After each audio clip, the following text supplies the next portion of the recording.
అందరికీ నమస్తే. మీరు చూస్తుంది యువతరంగం, ఇది సమాజ అంతరంగం. నేను మీ సిద్ధు గౌడ్. ముందుగా మా ఛానల్ని ఎవరైతే సబ్స్క్రైబ్ చేయలేదో వాళ్ళందరూ కూడా సబ్స్క్రైబ్ చేయండి, లైక్ చేయండి. మేము ఇచ్చే విశ్లేషణ పైన మీ అద్భుతమైన సమయం కేటాయించి కామెంట్ రూపంలో కూడా తెలియజేయండి. ఈరోజు మనం చర్చించబోయేటువంటి అంశం, పశ్చిమాసియాలో జరుగుతున్నటువంటి యుద్ధం ఎక్కడి వరకు వెళ్ళింది, ఎవరిని ఇబ్బంది పెడుతుంది.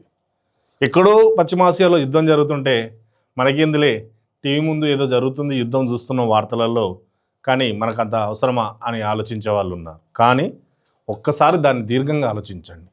ఆ యుద్ధం మన ఇంటి దాకా వచ్చిందా, మనకు తంటాలు తెచ్చిందా, మన ఒంటింట్లోకి వచ్చిందా, ఆ వంటలో ఏం తంటాలు తీసుకొచ్చింది, ఈ విషయాలను ఖచ్చితంగా మనం తెలుసుకోవాల్సినటువంటి అవసరం ఎంతైనా ఉంది. అవును, నిజమే, పశ్చిమాసియాలో జరుగుతున్నటువంటి యుద్ధం మంట మన ఒంటింటి దాకా వచ్చింది. పశ్చిమాసియాలో జరుగుతున్నటువంటి యుద్ధం మంట హోటళ్లలో ఉన్నటువంటి వంట వరకు వచ్చింది. పశ్చిమాసియాలో జరుగుతున్నటువంటి యుద్ధం మంట మన బండిలో ఉండే పెట్రోల్ దాకా వచ్చింది. అంటే అది ఏ రూపంలో మన పైన ప్రభావం చూపిస్తుందో ఒక్కసారి ఆలోచించండి. చమురు నిల్వలు ఉన్నటువంటి గల్ఫ్ దేశాల నుంచి ఆ చమురు భారతదేశానికి రావడంలో జరుగుతున్న ఇబ్బందులు ఏవైతే ఉన్నాయో ఆ ఇబ్బందులతోటి నిత్యం వేల మందితో కలకల్లాడేటువంటి హోటళ్ళు మూతపడ్డాయి. నిత్యం రద్దీగా ఉండేటువంటి హోటళ్ళు, హాస్టళ్ళు, రెస్టారెంట్లు ఏవైతే ఉన్నాయో అవి వెలవెలబోతున్నాయి. హాస్టల్లో ఉన్నటువంటి పిల్లలు ఊరుబాట పట్టారు. హాస్టల్లో ఉన్నటువంటి విద్యార్థులు ఉండలేక, పోలేక, కాలేజీలో ఖచ్చితంగా చదువుకోవాలి కాబట్టి ఎక్కడ ఉండాలో తెలియలేక ఇబ్బందులు పడుతున్నారు. ఇలాంటి తరుణంలో కేంద్రం ఒక భరోసా ఇస్తుంది, మన దగ్గర చమురు నిల్వలు ఉన్నాయి, ఇబ్బంది పడకండి, మనకు స్టోరేజ్ చేసుకునే కెపాసిటీ ఉంది, కాబట్టి మీరు ఎవరు కూడా ఇబ్బంది పడొద్దు అని తెలియజేస్తుంది. కానీ కేంద్రం చెప్పే మాటలతోనే మనము నమ్మి ఉంటే తర్వాత ఏమైనా ఇబ్బంది ఉంటే అప్పుడు ఏం చేయాలి? ఇలాంటి తరుణంలోనే ప్రత్యామ్నాయ ఆలోచన చేయాలి. ఆ ప్రత్యామ్నాయ ఆలోచనలు ఏ విధంగా చేయాలి?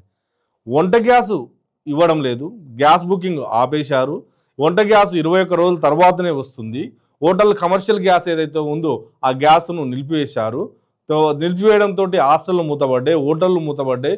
హోటళ్లలో నడిపించాలనుకున్న వాళ్ళు వాటి రేట్లు పెంచి వసూలు చేస్తున్నారు. ఇది సామాన్య ప్రజలపైన పడుతున్నది. ఇలాంటి తరుణంలో వంట ఎటు వెళ్ళాలి? ఆ వంటను వెళ్ళడానికి పాత పద్ధతులు ఏమున్నాయి? మరి ఒకవేళ పాత పద్ధతులు ఉంటే కట్టెల పొయ్యిలు వచ్చినాయి. అవును, నిజం, హోటళ్లలో కట్టెల పొయ్యితో బిర్యానీ చేస్తున్నారు, కట్టెల పొయ్యితో వంటలు చేస్తున్నారు. కట్టెల పొయ్యి మంచిదేనా? కట్టెల పొయ్యితోటి వచ్చేటువంటి పొగ ఏదైతే ఉందో ఆ కార్బన్ వల్ల పర్యావరణం ఏదైతే కలుషితం అవుతుందో, అసలు కట్టెల పొయ్యి వాడొద్దని చెప్పారు కదా. మళ్ళీ కట్టెల పొయ్యి వాడితే పర్యావరణానికి ముప్పు లేదా? పర్యావరణం ఏమైపోవాలి? పర్యావరణం ద్వారా మనమేం కావాలి? మరి ఇలాంటి ఆలోచనలకు ఇప్పుడు ఏం చేయాలి?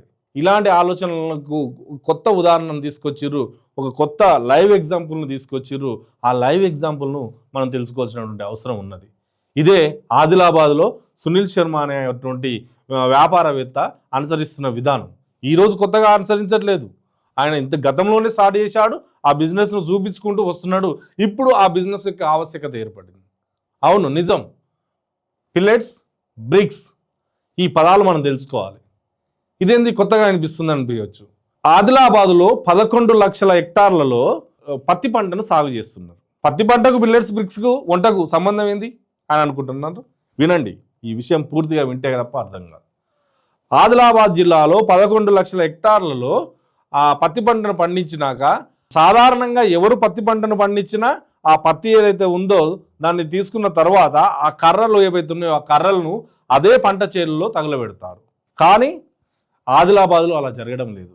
సునీల్ శర్మ అనే అతను ఒక కొత్త ఆలోచనతోటి 11 లక్షల పత్తి సాగు ఏదైతే ఉందో ఆ సాగును చేసినటువంటి ప్రాంతంలో ఆ పత్తి కట్టెలను మీరు అమ్మండి, మేము కొనుగోలు చేస్తాము అని చెప్పి ఆ పత్తి కట్టెలను సునీల్ శర్మ కొనుగోలు చేస్తున్నారు.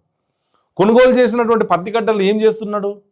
ఆ పత్తి కట్టెలను తీసుకొచ్చి దాన్ని ముక్కలు ముక్కలుగా చేసి ఒక పిల్లర్గా, బ్రికెట్స్గా తయారు చేస్తున్నాడు. ఈ పిల్లర్స్, బ్రికెట్స్ దేనికి ఉపయోగపడతాయి? ఈ పిల్లెట్స్, బ్రికెట్స్ అన్నిటి ఏవైతే ఉన్నాయో అవి వంటకు, అంటే ఒక మంటలాగా తయారై ఏదన్నా తయారు చేయడానికి, అది ఇంటి వంటే కానివ్వండి లేకపోతే ఇంకో రూపంలో కానీ ఏది అయినా కాల్చడానికి ఆ వేడి అనేది ఇది మొద్దుల రూపంలో ఒక గుజ్జులాగా ఉండి అది యూజ్ అవుతుంది. మరి ఇది ఇంతకుముందు ఎవరు యూజ్ చేశారు? ఫార్మా కంపెనీలు యూజ్ చేశారు, డైరీ కంపెనీలు యూజ్ చేశారు, వాళ్ళు వాడినటువంటి ఉపయోగంలోకి వెళ్ళిపోయింది. ఆ బిజినెస్ చాలా సక్సెస్ఫుల్గా నడుస్తుంది. మరి అలా నడిచినటువంటి సక్సెస్ మన వంటకి ఎలా యూజ్ అవుతుంది? యూజ్ అవుతుంది. ఒక్కసారి చూడండి మీరు, ఆ బ్రిక్స్ ఏవైతే ఉన్నాయో ఆ బ్రిక్స్ను కనుక వాడినట్లయితే ఆ బ్రిక్స్ను గ్యాస్ లాగా యూజ్ చేయడానికి ఒక అవకాశం ఉంది. ఆ మంటతోటి వంట చేసుకోవచ్చు. ఆ బ్రిక్స్ను యూజ్ చేయాలంటే మన స్టవ్ లాగా యూజ్ చేయొచ్చు అంటే స్టవ్ లాగానే ఉంటుంది. దానికి ఒక ప్రత్యేకమైన స్టవ్ ఉంటుంది. ఆ స్టవ్ కింద ఈ బ్రిక్స్ని ఇలా పెడితే దాన్ని వెలిగిస్తే మనకి ఎంత మంట కావాలనో అంత మంటనే పెట్టుకొని మిగతాది దాన్ని తగ్గించడానికి అవకాశం ఉంటుంది. ఈ బ్రిక్స్ తయారీ ఎంత ఉంటుంది? మరి ఈ బ్రిక్స్ కూడా కర్ర నుండి వస్తుంది కదా. ఈ కర్ర నుండి వచ్చినప్పుడు ఈ బ్రిక్స్ వల్ల పర్యావరణానికి ముప్పు లేదా? లేదు. పర్యావరణానికి ముప్పు లేనటువంటి కర్రతోటే ఇది తయారు చేస్తున్నటువంటి బ్రిక్స్. దీని నుంచి పొగ రాదు, ఇది మంట మాత్రమే వస్తుంది. గ్యాస్ ఎలా ఉంటుందో గ్యాస్ లాగా మంట మాత్రమే వస్తుంది. ఇంతేకాదు, పర్యావరణానికి ముప్పు లేకపోవడమే కాకుండా మనకి ఇంకో విధంగా ఆర్థికపరమైనటువంటి విషయాల్లో కూడా చూస్తే ఈ బ్రిక్స్ మనకు చాలా తక్కువ ఖర్చుతో వస్తున్నాయి. ఒక్క సిలిండర్కి అయ్యేటువంటి ఖర్చులో 3వ భాగం ఈ బ్రిక్స్ మనకు యూజ్ అవుతుంది. ఒక సిలిండర్ మనం కొనాలంటే 900 నుంచి 1000 రూపాయల వరకు పడుతుంది. ఇది 350 వరకు పడుతుంది. అంటే ఈ బ్రిక్స్ను మనం వాడాలంటే ఎక్కడ కొనాలి? ఆ కొనే విధానం ఏంటి? వాళ్ళ దగ్గర ఎవరి దగ్గర దొరుకుతాయి? తీసుకొచ్చుకున్నట్లయితే వాటిని తెలుసుకొని ఖచ్చితంగా పర్యావరణాన్ని కాపాడగలిగిన వాళ్ళం అవుతాం. ఇలాంటి చమురు నిల్వల సమస్య తలెత్తినప్పుడు మనం ఆందోళన చెందాల్సిన అవసరం లేకుండా హాయిగా మన వంట మనం చేసుకుంటూ ఉండడానికి అవకాశం ఉంది. అదేవిధంగా ఆర్థికపరమైనటువంటి వెసులుబాటు కూడా మనకు కనిపిస్తుంది. అసలు ఈ బ్రిక్స్ తయారీకి ఎంత పడుతుంది? 1 ఎకరం భూమిలో 1 టన్ను కర్ర వస్తుందండి. ఆ కర్రను వీళ్ళు బ్రిక్స్ లాగా పిల్లెట్స్ లాగా తయారు చేయడం జరుగుతుంది. బ్రిక్స్ అనేవి పెద్ద సైజులో మొద్దుల్లాగా కనిపిస్తాయి, పిల్లెట్స్ అనేవి చిన్న సైజులో కనిపిస్తాయి. నిజానికి బ్రిక్స్లో ఉన్నటువంటి ధర ఎలా అంటే 1 కిలోకి 8 నుంచి 10 రూపాయలు పడుతుంది. అదే పిల్లెట్స్ అయితే 10 నుంచి 15 రూపాయలు పడుతుంది. బ్రిక్స్ అనేవి పెద్దగా ఉంటాయి, పిల్లెట్స్ అనేవి చిన్నగా ఉంటాయి. ఈ చిన్నగా ఉన్న వాటిని తయారు చేయడానికి ఖర్చు అధికం అవుతుంది కాబట్టి 10 నుంచి 15 రూపాయలు వాటి ధర ఉంటుంది. ఈ బ్రిక్స్ కానీ పిల్లెట్స్ కానీ మనం చూసినట్లయితే 1 టన్నుతో తయారు చేసినటువంటి పిల్లెట్స్ ఆర్ బ్రిక్స్కు 40 సిలిండర్లతో సమానం అండి.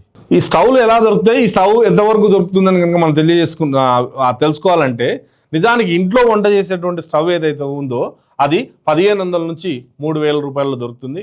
దాని కింద మనం ఈ పిల్లెట్స్ కానీ బ్రిక్స్ కానీ పెట్టుకున్నట్లయితే మనం మంట వచ్చి ఆ మంట ద్వారా వంట చేసుకోవచ్చు. మరి హాస్టల్స్, రెస్టారెంట్లు, ఆ హాస్పిటల్స్ కానీ ఇంకేమన్నా కాడ యూజ్ అవుతాయి. ఎలా అంటే అక్కడ కూడా స్టవ్ దొరుకుతుంది. ఆ స్టవ్ పెద్ద స్టవ్ దొరుకుతుంది. దానికి 8 నుంచి 25,000 వరకు అవుతుంది.